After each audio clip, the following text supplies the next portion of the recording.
guys, Chicken here. Today is Monday, January 13th. It's a full moon today in Cancer. 2025 at 12:52 p.m.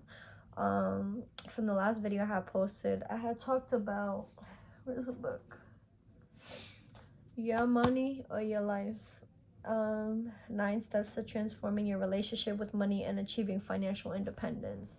I'm pretty sure everyone wants freedom, right?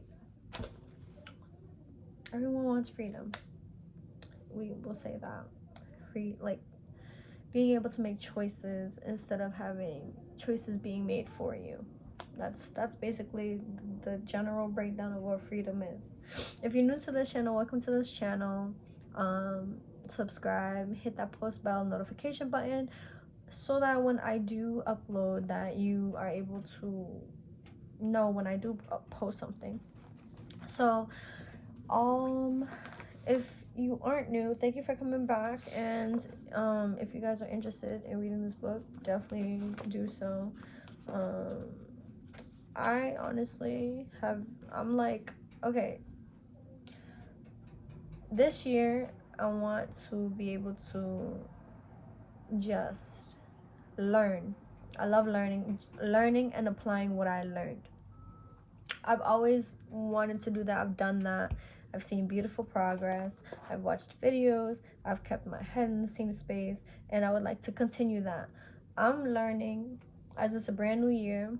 We need brand new energy, not no old stagnant energy. If y'all know me, y'all know what I'm talking about, because I think I'm outgrowing a lot of things. I'm outgrowing so many things that it's like kind of awkward being in certain spaces, and I don't even want to put my energy out there to say stuff when I know it's not really doing much. You know what I'm saying? Especially with people that want to stay ignorant. That's not my issue. That's an issue for other people, and a lot of people think that ways that they communicate and ways that they point certain things out is just very ignorant. They don't see that. They just like whatever they don't understand, they just gonna like shove it somewhere. You know what I mean? Shove it somewhere. Your opinion, shove it up there. All right. Anyways, so before I get started into this book, I just want to thank y'all for coming back. You know, Chicken gotta be back on my be back on my energy. Be like, come on now. There's so much going on, and I am planning to stay grounded. You know what I'm saying? Also, I've learned that when you have a certain mindset, whatever you were so used to is either the team glowing up with you or you leaving them behind. I am learning that I cannot take everyone that I was around up further, only because it's like we're not like, it's not a common goal. And another thing that I'm learning about relationships in general, friendships, co-workers, etc., etc., like whoever you're around definitely affects you. And when you want a certain lifestyle and you want and you don't want to have that lifestyle and you want to maintain it, you can't be around people that just take from you. Like, I get it. I'm not in the predicament to just say that, because there's times when I've had it and I've been giving to people that where I don't have anything. So this is lessons that I'm learning, and within myself. I don't want to overgive something that, you know, I just don't want to overgive, where I have so much and now people are just expecting it. You know what I mean? And that's something that I'm learning as well.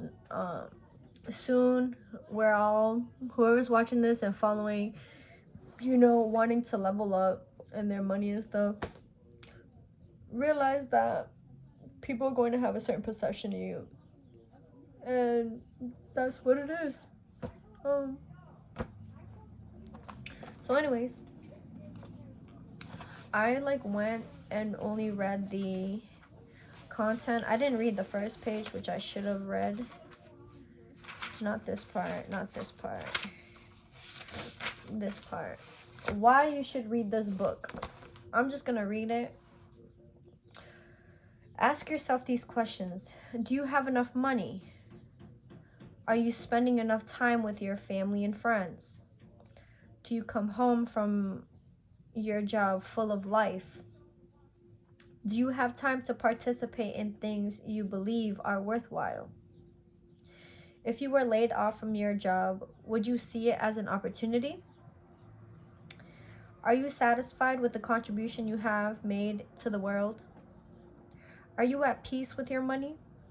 Does your job reflect your values? Do you have enough savings to see you through 6 months of normal living expenses? Also, normal living expenses vary from location to location, so not everybody has the same standard of making means to their lifestyle. Is your whole life is your life whole? Do all the pieces, your job, your expenditures, I need to look what expenditures up is. I'm gonna be quite honest, I like, you know how like you know words but you don't really remember the meaning of everything. Expenditure.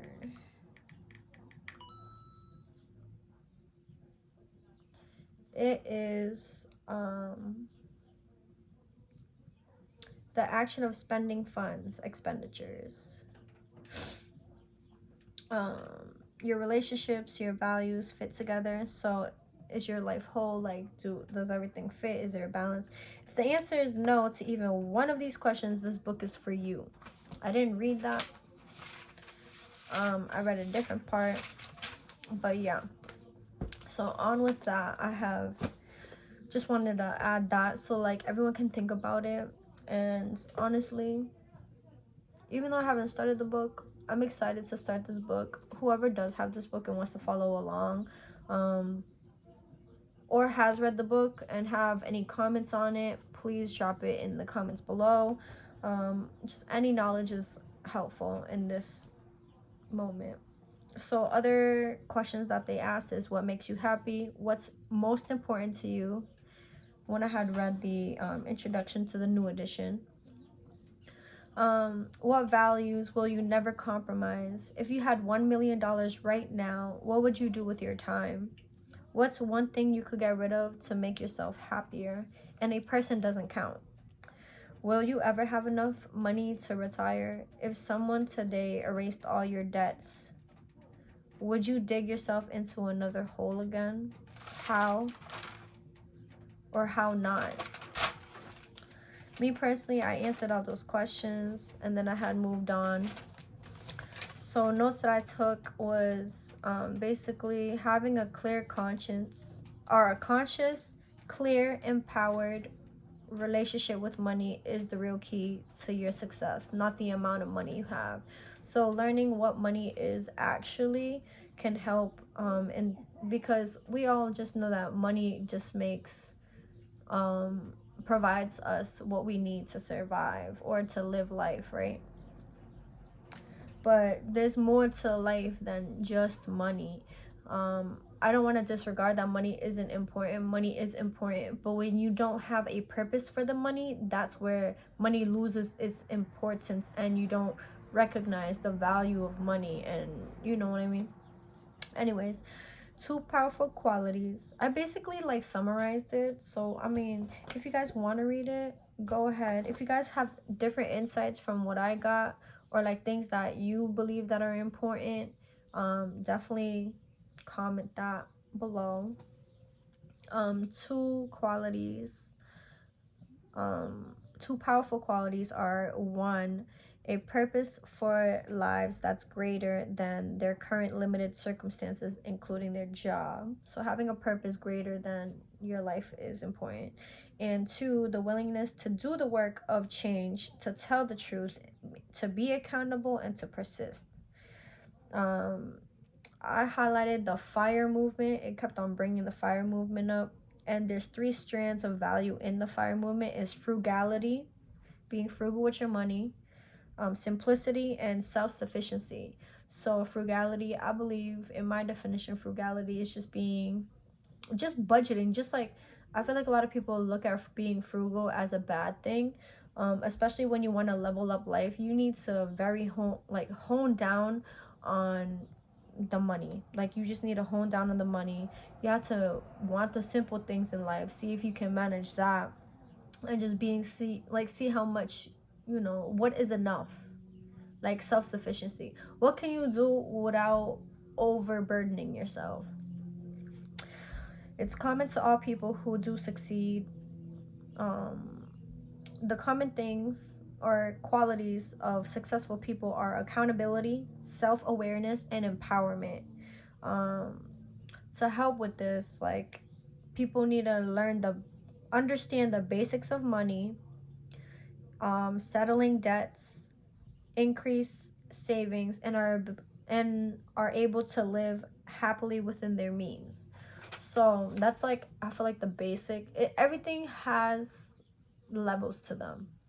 And if you can't even build your foundation and be satisfied with that, you can't go to the next level without just making sure everything is, you learn about it.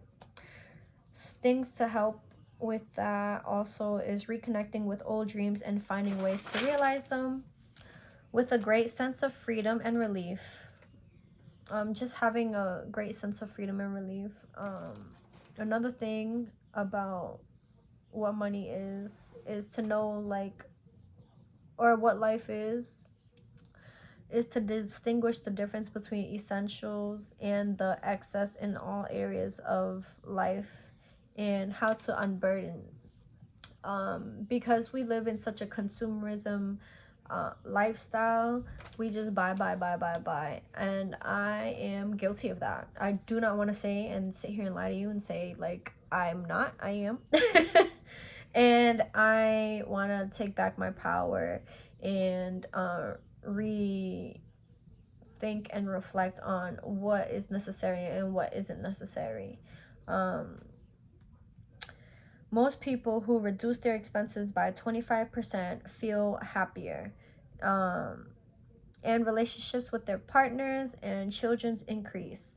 So there was just basically this study in the book where it talked about, does money affect the happiness of people? So they, I guess, did a span of people from all ranges of income, and they said that everybody's the same. There's no difference in how money makes somebody feel, but reducing the amount of things, like consumerism mindset, and just living below their means, and just allocating what needs to get paid and all that stuff, it helps with everything. Money ceases to be an issue. So when you have enough money to just maintain everything, you're able to have intellectual and emotional conversations, and have the space to even talk about the greater importance besides money. And being financially free increases people's time by reducing expenses. Basically, when you reduce how much you spend and the amount of time you work, you have so much more freedom to enjoy life. So now I understand when people talk about the simple things in life, because I know I get it, but I also need money. And I want to build my relationship with money, so I wouldn't have money as like a chokehold on my life, and I'm just literally living to pay stuff, and I'm not living to live. Everyone wants to live, right? So the 4 things that they had brought up: to liberate your mind and life from just like the consumer culture, which is what we're basically born in. We have advertisements everywhere. Everyone wants to shop the newest things, and just have the newest stuff, the newest clothes, all that stuff. um so they have this thing called FI thinking is being ever conscious of and curious about the flow of your money in your life. So the four FIs are financial intelligence, financial integrity, financial independence, and financial interdependence. Financial intelligence. Did I erase this? Oh no. I need to rewrite this. Financial intelligence is basically having the ability to step back from your assumption and emotions about money, right? And looking at it in an objective point of view instead of you looking at it like with your emotions, because money didn't do anything to you. Like, why do you have a weird relationship with money, you know? It begins by knowing how much you already have earned. I don't want to call it earned because it's like whatever. How much of what you had earned, what you have to show for it, how much money is coming into your life, and how much is going out. You need to know what money really is and what you are trading your money in your life. So knowing the value of your life versus knowing the value of money. Like, why do you want this? Is it to actually validate your outside world? Like, you get what I'm saying? Like, a lot of people want a lot of money so that they won't be in a bad situation normally, all that stuff. I'm not even gonna go more into that because it says that later. But anyways, one tangible outcome of like being financially free or like having financial intelligence is getting out of debt and having at least 6 months of basic living expenses in the bank.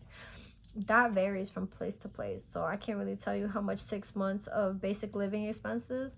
But out where I'm at, a 1-bedroom 1-bathroom apartment is probably 3 to 4 grand.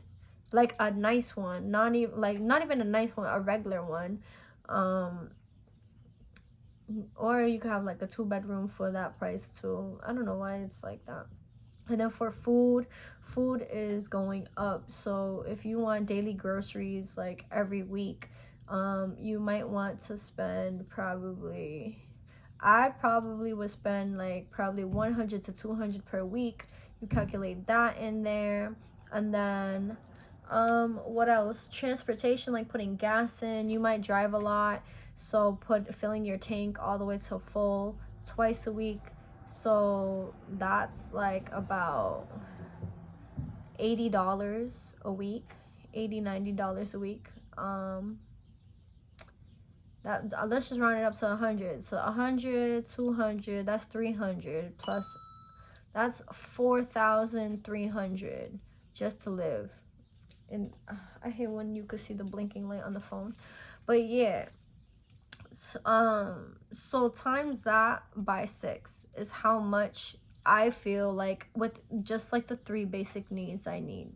You guys could do your own calculations with your lifestyle and all that stuff. Financial integrity is the second thing.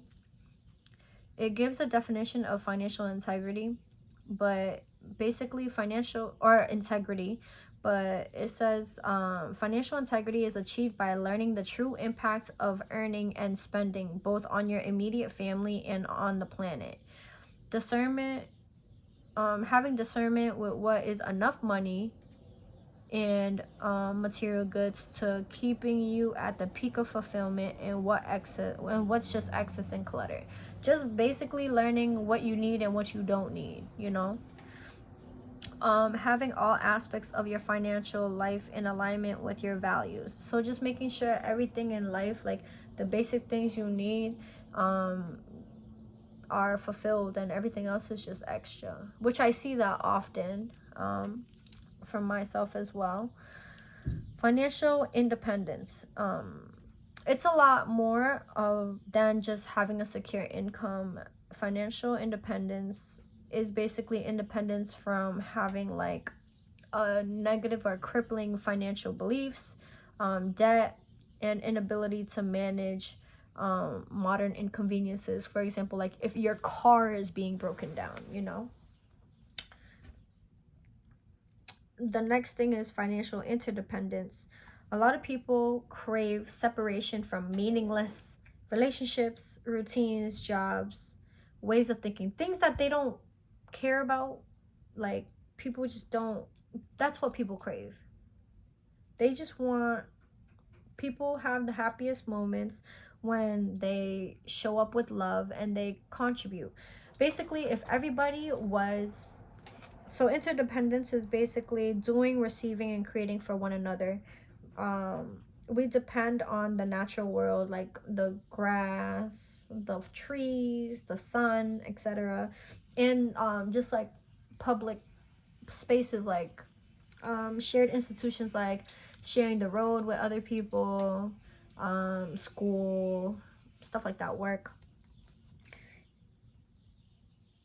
And basically, financial interdependence is basically saying that once you reach that, everyone's goal, most people's goal after they reach financial independence, they want to contribute to the world being a better place.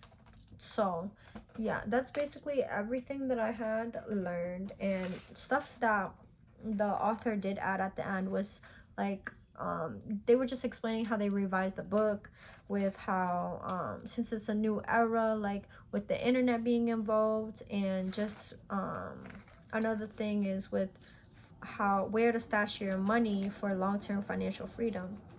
Basically, at the end of the pages, at the end of that chapter, it was talking about how the FIRE movement, which I still don't know it yet, and I had brought up like it before, they said that it's basically built on the foundation of thinking for yourself.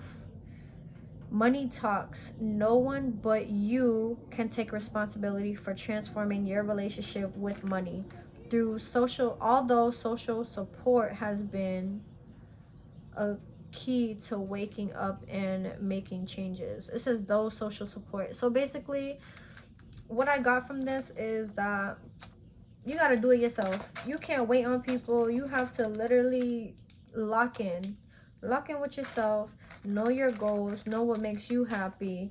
And when it says those social support has been a key to waking up and making changes, that's why I'm saying that your environment is very important. So if you have people that just don't have the similar thinking of you, and they just like are stagnant, like it's just gonna stagnate your growth. So that's why I feel like it's very important to just surround yourself with people that you need to, so that you can level up and grow, and just like keep your mind on what you want to focus on, especially when it comes to the financial part, and with the people you want to be around. You never want to be the richest person in the room. That's all I gotta say. You never want to be the smartest person in the room. Take me to where I can learn. Take me to where everyone will make more money than me, please. But yeah, thank you for staying. I hope that this was insightful and that y'all learned from it and have other feedback to me. Just let me know. And I can't wait to see you guys next time. Peace out.